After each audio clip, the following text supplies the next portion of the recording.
Բարև ձեզ, Շանթ Գյումրիի եթերում լրատվության ժամ է, այսօր ապրիլի 17-ն է, ուրբաթ։ Միջխորհրդարանական միության 152-րդ վեաժողովի շրջանակում այսօր Ստամբուլում կայացել է Հայաստանի և Ադրբեջանի խորհրդարանների նախագահների երկկողմ հանդիպումը, հայտնում են ազգային ժողովից։ Ընդգծվել է միջխորհրդարանական միության դերը որպես միջխորհրդարանական համագործակցության կարևոր հարթակ։ Այս համատեքստում կողմերը բարձր են գնահատել ու երախտագիտություն հայտնել միջխորհրդարանական միության գլխավոր քարտուղար Մարտին Չունգոնգին, Հայաստանի և Ադրբեջանի խորհրդարանների նախագահների միջև երկխոսության ձևավորման ուղղությամբ նրա անձնական ջանքերի համար։ Հայաստանի և Ադրբեջանի խորհրդարանների նախագահները ընդգծել են կառուցողական խորհրդարանական երկխոսության շարունակման կարևորությունը երկու հասարակությունների միջև վստահության հետագա ամրապնդման համար։ Ազգային ժողովի նախագահ Ալեն Սիմոնյանը Ստամբուլում պատասխանել է նաև ադրբեջանական լրատվամիջոցների հարցերին։ Ստամբուլում Ալեն Սիմոնյանը հանդիպում է ունեցել նաև Թուրքիայի խորհրդարանի ազգային մեծ ժողովի նախագահ Նուման Քուրթուլմուշի հետ։ Հայաստանի ազգային ժողովի նախագահը վեաժողովի շրջանակում կարճ շփումներ է ունեցել նաև այլ երկրների գործընկերների հետ։ Միջազգային իրավունքի նորմերից մինչև բանակցային գործընթացներ, ինչ փուլում է գերիների և անհետ կորածների հարցը և ինչ քննարկումներ են ընթանում այսօր, ներկայացնում է Էլեն Խուդոյանը։ Ադրբեջանում այս պահին պահվում է 19 հայ գերի եւ այս հարցը շարունակում է մնալ ինչպես քաղաքական, այնպես էլ իրավական օրակարգում։ Օրեր առաջ Ադրբեջանում է ժողովրդավարության զարգացման հիմնադրամի տնօրեն Նաիրա Սուլթանյանը, ով տեղում քննարկումներ է ունեցել գերիների թեմայով։ Մեծ հետզրույցում Սուլթանյանը ընդգծում է երկու կողմերն էլ եւ Հայաստանը եւ Ադրբեջանը ունեն հումանիտար հարցերի շրջանակ։ Հայաստանին հուզում է գերիների եւ անհետ կորած հայերի հանգամանքը, իսկ ադրբեջանական կողմին ականների պայթյուններից զոհված կամ վիրավորում ստացած անձանց ու 1990-ական թվականներից անհետ կորածների հարցը, քանի որ պաշտոնական տվյալներով այս պահին Հայաստանում ադրբեջանցի գերիներ չկան։ Երկու հասարակությունները շատ տարբեր ընկալումներ ունեն այս համատեքստում։ Մեզ համար սա վրեժխնդրության եւ հումանիտար միջազգային իրավունքի խախտման խնդիր է, մինչդեռ իրենց համար սա տեղավորվում է շատ պարզ հանցագործություն եւ պատիժ տրամաբանության մեջ։ Ես հիմա խոսում եմ մեր գերիների եւ պահվող անձանց կոնտեքստում։ Դե մենք փորձում ենք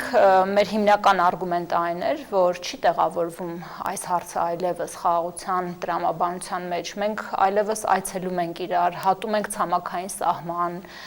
արդեն կա առևտուր, տնտեսական կապեր եւ այլն, ուստի ինչպես կարողանանք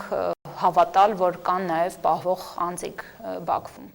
Նաիրա Սուլթանյանը դրական է գնահատում միջազգային կառույցների արձագանքը այս խնդրին, սակայն ընդգծում է, որ այս խնդիրը կարող է լուծվել երկկողմ ձևաչափով հաշվի առնելով ներկա աշխարհաքաղաքական իրավիճակը եւ զարգացումները։ Մենք ավելի շատ ուզում ենք հասկանալ, ինչպես կարող ենք վստահության ամրապնդման այնպիսի մի մակարդակի հասնել,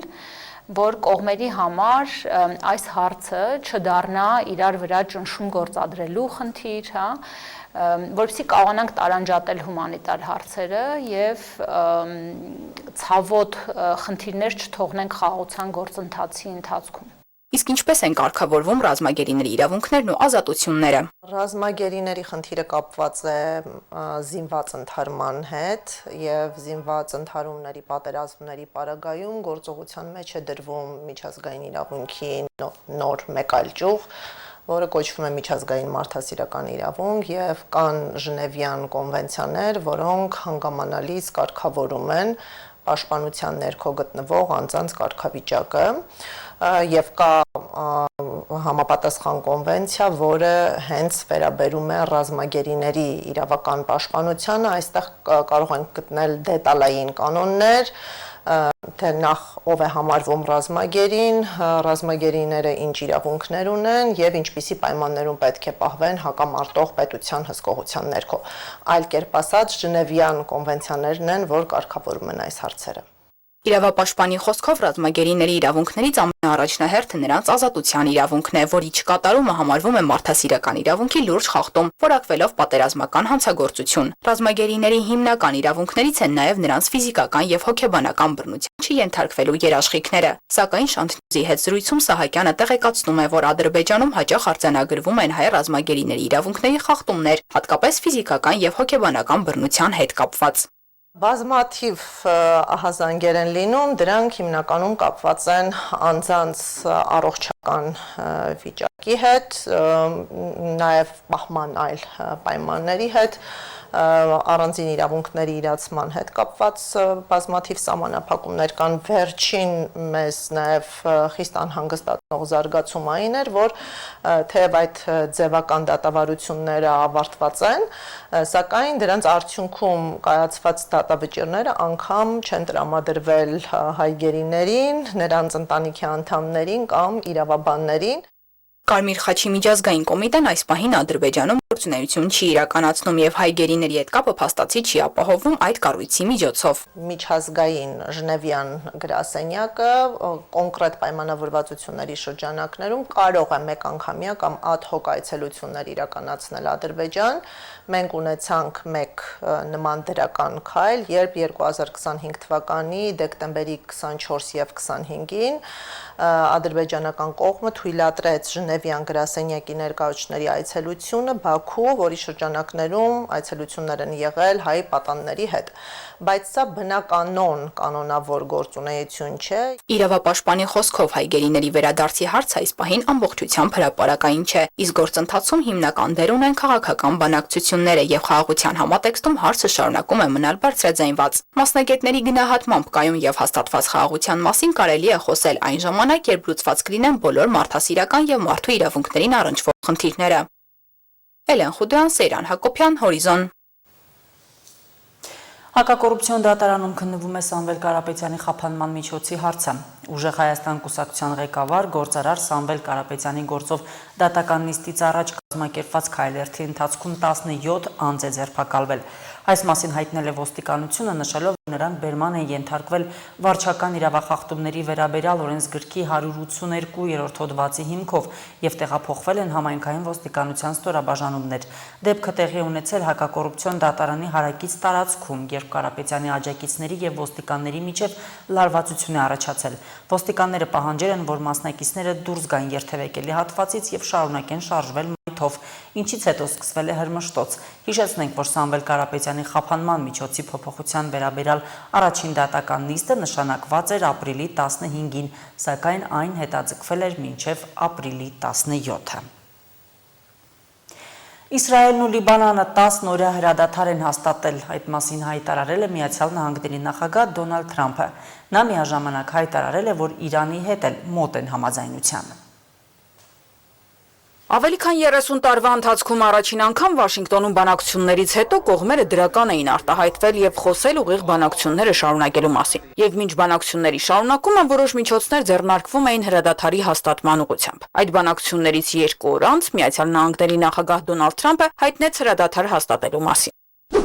Ես հենց նոր հիանալի զրույցներ ունեցա Լիբանանի նախագահ Ջոզեֆ Աունի եւ Իսրայելի վարչապետ Բենյամին Նեթանյահուի հետ։ Այս երկու առաջնորդները համաձայնության են եկել, որ իրենց երկրների միջև խաղաղության հասնելու համար պաշտոնապես կսկսեն 10 օրյա հրադադար։ Ես հանձնարարել եմ փոխնախագահ Ջեյդի Վենսին եւ պետքարտուղար Ռուբիոին, ինչպես նաեւ Միացյալ Շտաբների պետերի կոմիտեի նախագահ Դեն Ռազին Քեյնին համագործակցել Իսրայելի եւ Լիբանանի հետ երկարատև խաղաղության հասնելու համար։ Նկատի առնելով այլ հակամարտությունների հարցում իր անձնական միջնորդությունը հայտարարեց, որ սա իր կողմից հանգուցալուծված 10-րդ պատերազմն է։ Դրանից շատ չանցած Լիբանանյան Հզբոլլահն ու իսրայելական ուժերը հայտնեցին միմյանց նկատմամբ հրադադարի խախտման մասին։ Միացյալ Նահանգների նախագահը երկրորդ գրառումն արեց, կոչ անելով Հզբոլլահին իրեն լավ պահել։ Հուսով եմ Հեզբոլլահն իրեն լավ կպահի այս կարևոր ժամանակահատվածում։ Դա հրաշալի պահ կլինի նրանց համար, եթե այդպես վարվեն։ Այլևս ոչ մի սպանություն, պետք է ի վերջո խաղաղություն հաստատվի։ Իդեպ Հզբոլլահը եւս հայտարարություն արեց։ Զինյալ խմբավորումը նշեց, որ ՄԱՏ-ը ձգանի վրա է պահում, եթե նախորդին ուժի մեջ մտած 10-օրյա հրադադարը խախտվի Իսրայելի կողմից։ Հզբոլլահին զենքը վայր դնելու կոչ է հնչեցրել Ֆրանսիայի նախագահ Էմանուել Մակրոնը։ Ըստ նրա, Հեզբոլլահը պետք է վայր դնի զենքերը, իսկ Իսրայելը պետք է հարգի Լիբանանի ինքնիշխանությունն ու դադարեցնի պատերազմը։ ՄԱԿ-ի գլխավոր քարտուղար Անտոնիո Գուտերեշը եւս ողջունելով հրադադարը կոչ է արել բոլոր կողմերին հարգել այն եւ մշտապես պահպանել միջազգային իրավունքը։ Հուսով եմ, որ սա ճանապարհ կհարթի հակամարտության երկարաժամկետ լուծման ուղղությամբ բանակցությունների համար եւ կնպաստի տարածաշրջանում երկարատև եւ համապարփակ խաղաղության հասնելու ուղղությամբ շարունակական ջանքերին։ 10-օրյա հրադադարը ողջունել են Իրանի, Հորդանանի, Կատարի եւ Արաբական Միացյալ Էմիրությունների արտաքին գործերի նախարարությունները։ Իրանը դեռ օրեր առաջ էր հայտարարել, որ Իսրայելի կողմից ռազմական գործողությունների դադարեցումը պետք է վերաբերի նաեւ Լիբանանին։ Լիբանանում պատերազմի դադարեցումը Իրանի եւ Միացյալ Նահանգների միջև Պակիստանի միջնորդությամբ հրադադարի համաձայնագրի մի մասն էր։ Վաշինգտոնը եւ Թեհրանը շատ մոտ են համաձայնության հասնելուն։ Այս համատեքստում Իրան-Միացյալ Նահանգների բանակցությունների նոր փուլը առավել առարկայական է դառնում։ Միացյալ Նահանգների նախագահը անձամբ է անդրադարձել դրան եւ լավատեսություն հայտնել։ Դրանք հավանաբար կարող են անցկացվել հանգստյան օրերին։ Վաշինգտոնը եւ Թեհրանը շատ մոտ են համաձայնության հասնելուն։ Միաժամանակ Թրամփը հայտարարել է, որ Իրանը համաձայնել է Միացյալ Նահանգներին տալ հարստացված ուրանը։ Նրանք համաձայնել են մեզ վերադարձնել միջուկային փոշին, որը խորը գետնի տակ է, B2 ռմբակոծիչներով մեր հարձակումից հետո։ Միջուկային փոշի ասելով Թրամփը նկատի ունի Իրանի հարստացված ուրանը։ Ըստ ՄԱԳԱՏԵ-ի Իրանը ունի ավելի քան 440 կիլոգրամ մինչև 60% հարստացված ուրան։ Միջուկային զենքի ստեղծման համար անհրաժեշտ է մինչև 90% հարստացված ուրան։ Պակիստանում տեղի ունեցած բանակցությունների ընթացքում Վաշինգտոնը պահանջել էր ընդհանրապես հրաժարվել միջուկային ծրագրից։ Դժվար է ասել, թե ինչպես կընթանա բանակցությունների նոր փուլը, սակայն Միացյալ Նահանգների նախագահը հույս է հայտնել, որ հրադադարը երկարաձգելու անհրաժեշտություն չի լինի, բայց նաև ասել է, որ պատրաստ է այն երկարաձգել, եթե որոշի, որ Վաշինգտոնն ու Թեհրանը մոտ են համաձայնագրի կնքմանը։ Իսկ հրադադարի ավարտին մնացել է 5 օր։ Կրիստիան Լագուլյան, Հորիսոն։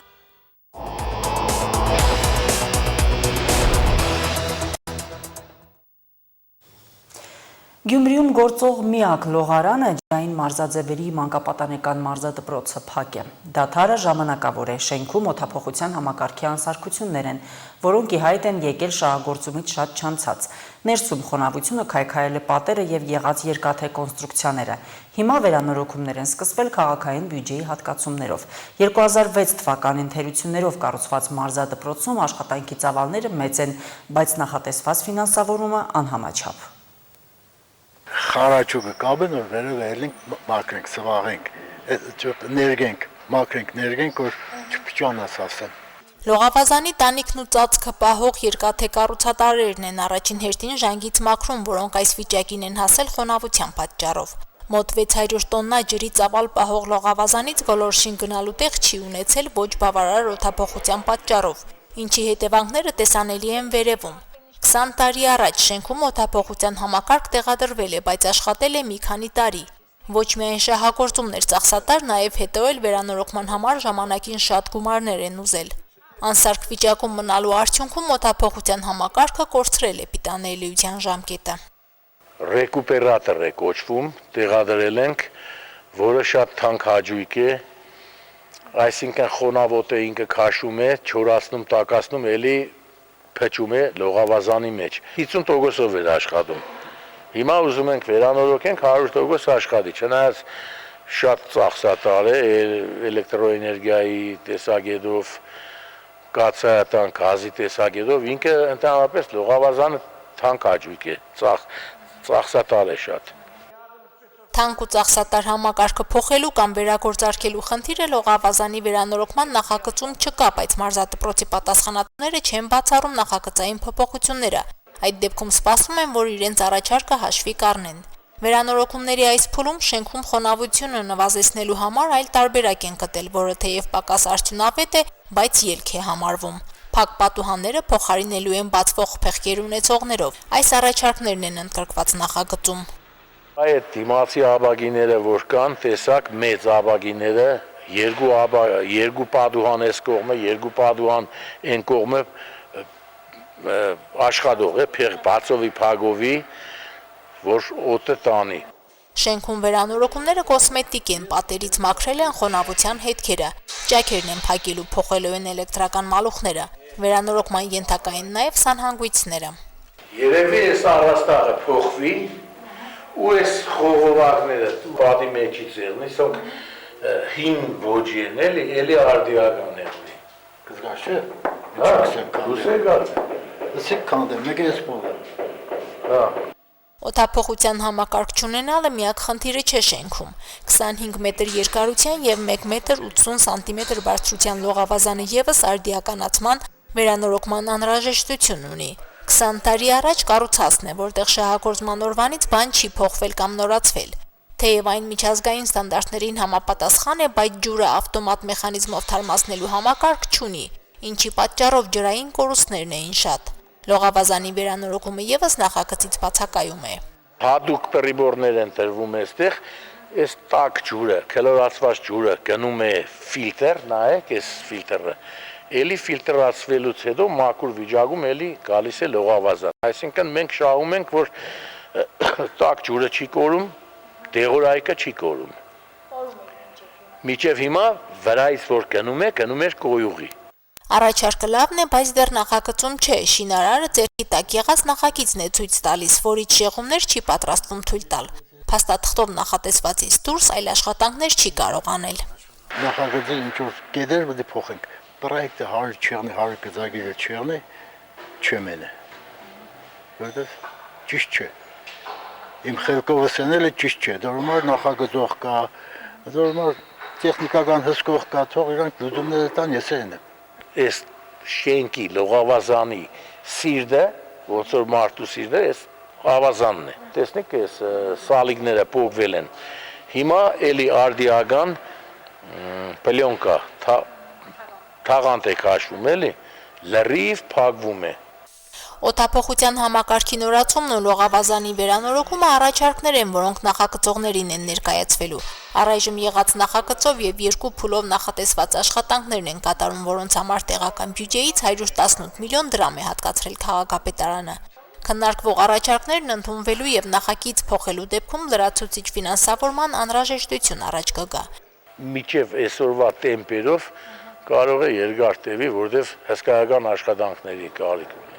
Մարզի միակ ջրային մարզաձևերի մարզադպրոցում մարզումները դադարեցված են անժամկետ։ Լողորդ մարզիկների պարապմունքները շաբաթական 2 օր կազմակերպում են Վանաձորի լողի մարզադպրոցում։